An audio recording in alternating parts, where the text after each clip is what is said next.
So I'll begin by telling you guys a little bit about myself. My name is Ilwad. I spent most of my life in Canada, in Ottawa to be exact, but I was born here. I was born here in Mogadishu. I left at a very young age, but I pretty much spent my whole life in Canada, so I've always considered myself just a regular Canadian girl, but even so, my connection to Somalia has always been very deep-rooted, and I've always really known where I came from and my relationship to Somalia, because throughout my life, not only mine, but my sisters as well, we've always had a constant reminder of where we came from. And that was in part because of my mother. She used to tell us about what Somalia was like before the conflict, her day-to-day life. We used to see pictures of the clothes they used to wear and how they lived, and she always used to tell us these stories about this man that really seemed like a fictional character to my sisters and I, and we really didn't know that somebody like that actually existed. And the person that she spoke so kindly about and with such admiration was her late husband and actually my father. And that was Elman Ahmed. And till this day, he's actually considered as the Somali father of peace in Mogadishu. So the work that he did was really admirable, and it's kind of what always kept my family and I, even when we were abroad in Canada and grew up in a whole new culture, what kept us so close to Somalia. I'll begin by telling you guys a little bit about his story and what exactly made him such a household name even 16 years after his passing. So Elman, he actually left Mogadishu in his early adolescence, and he moved to Italy, where he was actually enrolled in a boarding school, where he actually got to a chance that many others didn't in his situation, where he got to pursue his education all the way until he graduated university. Then in 1982, he came back to Mogadishu, and when he came back to Mogadishu, he really stood out like a sore thumb. He wore shorts that were really bright colored above his knees. He had long dreadlocks. He skipped to his own beat. And he really stood out everywhere he went. And he was an engineer by trade. When he came back to Mogadishu, he opened mechanic garages, he opened electronic shops, and because he was so thankful for the opportunity that he received and the education that he got, he wanted to give that back to the vulnerable youth. So he really targeted orphans and street children and actually took them out of the situation that they were in and brought them to his centers, trained them, and then actually gave them jobs within his businesses. Out of the 16 districts in Mogadishu, he ended up owning businesses in 14 of the districts. And all of them were the management level, the functional staff, all of it was run by former street children and orphans. So what he contributed to Somalia was really, he was a social entrepreneur and really somebody that had a really big impact in Somalia. So when things actually took a turn for the worse in Somalia after the collapse of the Siad Barre regime, he wanted to extend the services and the education and the alternative livelihood opportunities that he was giving to street children to also children that were involved in armed conflicts. He actually had a motto that caught on like wildfire, and it was called drop the gun, pick up the pen. Which till this day, 20 years after, is still written all over the walls of Somalia. And what it did is, his mission was very simple, and his purpose of doing that was very clear as well. He believed that the majority of those involved in the armed conflicts were youth, on either sides. On either sides, the majority were always youth. So he felt by presenting them with appealing opportunities and providing them with alternative livelihoods and giving them skills that they could use to sustain themselves, then in turn they would not contribute to being a part of the violence. And by taking out those that were the majority, that were actually contributing to the violence, then he felt that peace building would be a lot easier. And the ones that were left, the warlords, whoever they may have been, they would be easier to reconciliate. The plan was actually working. His plan was working. Hundreds of young child soldiers were leaving their posts as gunmen and security staff to warlords. It really got him a lot of recognition locally. And people that loved him told him that you can't do this, not during this time. You have to protect yourself and you have to get security. People were willing to work for him for free and to guard them with their lives, but he didn't want to be a hypocrite. So he said, I'm not going to tell these young men to protect me with their lives and carry guns when the whole message I'm trying to preach is that weapons don't solve anything. So in his true nature, what he did is he walked the busy streets and the dangerous streets of Mogadishu without any sort of protection. And one day, on March 9th, he was presented with an ultimatum. And that ultimatum was either stop disarming children or stop living. And anybody that really knew him believes that that is the only way that he would have ever stopped what he was doing. He would have rather died than stop trying to save children in the situation that they were in. And that ultimately was his fate. So I want to tell you guys about another hero of mine, my wonderful mother. Her name is Fortune Aden. And in 2007, she actually left Canada. It's always been a dream of hers to come back to Mogadishu and work in Somalia. And when my father was still alive, they actually used to work together. A lot of people, they used to call them one person that God made in two sexes, because they really had the same devotion and the same passion, and they worked together very well. And when 2007 came, and she felt that my sisters and I were old enough to take care of ourselves and were mature enough to stay by ourselves, she actually made the move back to Mogadishu.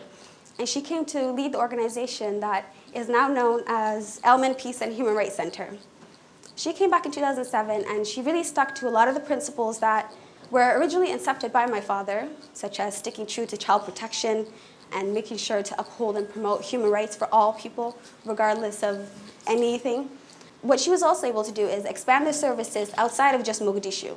We now have offices throughout central Somalia as well, and we intervene in many different areas such as livelihoods, education, protection, women empowerment, nutrition, and development, as well as human rights and peace building. So what she has really been able to do is to really bring back a lot of the people that used to work for Elman during the prime, and also recruit new people. She's a really big fan of bringing diasporas to come back to Somalia and helping help their own people.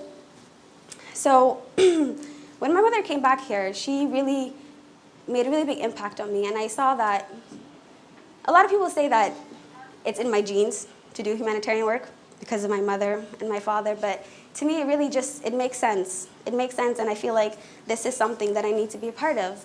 So originally, when I came back to Mogadishu, I had come back to visit my mother that I hadn't seen in a couple of years, to see how I could help, maybe do a little bit of administration work in the office. I was kind of scared about Mogadishu, and I didn't really know anything about it. When I first came here, I actually didn't really speak Somali at all. But after I stayed, I really picked up on the culture, and I saw that something that I did in one day helped somebody's life dramatically. And it didn't take a lot of effort from me. And it didn't take a lot of time. So I did not feel right not being here and helping anymore. So since then, I've stayed. And I have been in Mogadishu for the past 3 years now. And since my time here, I've worked in managing programs aimed at the rehabilitation and the economical reintegration of children involved in armed conflicts. I've also managed programs in providing alternative livelihoods for women and men and young boys and girls alike throughout South and Central Somalia. And most recently, my mother, with an admirable American activist named Lisa Shannon, and a Somalia expert because she's been working in Somalia for so long, named Katie Grant, founded the first rape crisis center in Mogadishu. And we named that program Sister Somalia. And because our main focus of doing this work has been protection, it's protection for all. It doesn't matter if the subject or the person that you are protecting is something that's very stigmatized. We feel like everybody deserves support. And rape, sexual violence, gender-based violence is an issue that is very, very underspoken in Mogadishu, in Somalia at all, completely because of our culture. And when we started this first rape crisis center, we found an outpour of women so desperate for this support, and that we started providing them with medical care, we provided them with education, business grants, so that they could actually rebuild and reclaim their own lives, and also counseling, psychosocial counseling, which is something that is a foreign concept in Somalia. We are a very proud people, I've learned since I've been here, and we don't really believe in the concept of psychosocial counseling, but as long as, for the time that we've been doing it, it's been really catching on, and women really need that. And when we started this program, we have been blessed by actually getting in touch with a lot of international actors and a lot of different people all around the world who wanted to get involved and wanted to support that work. And then we were even able to partner with our Canadian counterparts and started a new program called She Will. And with that, we were able to start the first Somali all-young women basketball team that consisted of only survivors. And I remember the first day that we took those girls on the basketball court, they were so shy. They thought that a woman or a girl is not allowed to play basketball. I said, why? Give me one reason. How can a woman not play basketball? And there was nothing really behind it, but it's just the culture, and again, and it's something that they're taught. And the girls actually called themselves the elephants. And I want to tell you guys why they called themselves the elephants, because I thought it was so profound. I asked them, okay, pick a name that you guys feel describes you as a team. They brainstormed for a couple of days, and they came up with the name elephants because they said the elephant is one of the biggest animals in the kingdom, and it's one of the strongest animals in the kingdom. However, it's not a terror in its habitat. It has an unspoken grace, but when push comes to shove, it can definitely handle its own. And it's also a very smart and elegant and graceful animal, they thought.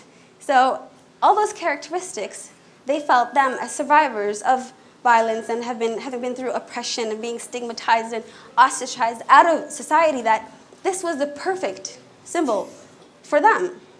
And so they call themselves the elephants, and we are so proud of them. Since then, we have a lot of plans for the future. We've been able to work in many different areas in Somalia so far, but we hope to expand our services and our intervention in Somalia. And we also want to do something more that's sustainable, not just emergency.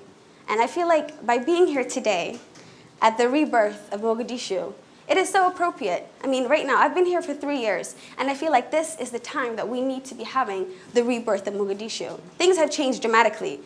Mogadishu has progressed a lot, and I think by being here in front of you, the leading thinkers of Somalia right now, and also internationally for whoever's watching this stream, that they can see that there is a lot of things happening in Mogadishu right now that are not all bullets or killings or the massive human rights violations. There is life beyond the bullets and the ruins that people think that's all Mogadishu is. So being here today is incredibly inspiring for me, because I feel like it instills hope in all of us that there is more to come. And I'm so honored to be on this panel of speakers, because all these people are such innovators. They all have contributed something, and they have these great ideas on how to bring this country forward. And I remember when I first came here, Mogadishu was recently ranked as one of the 5th worst places in the world to be a woman. I feel by being here today at the rebirth of Mogadishu, very soon we will see this place ranked as something else, perhaps the most beautiful place in the world. And then one day, perhaps I'll be able to say, I had something to do with that, even if it was little. Thank you.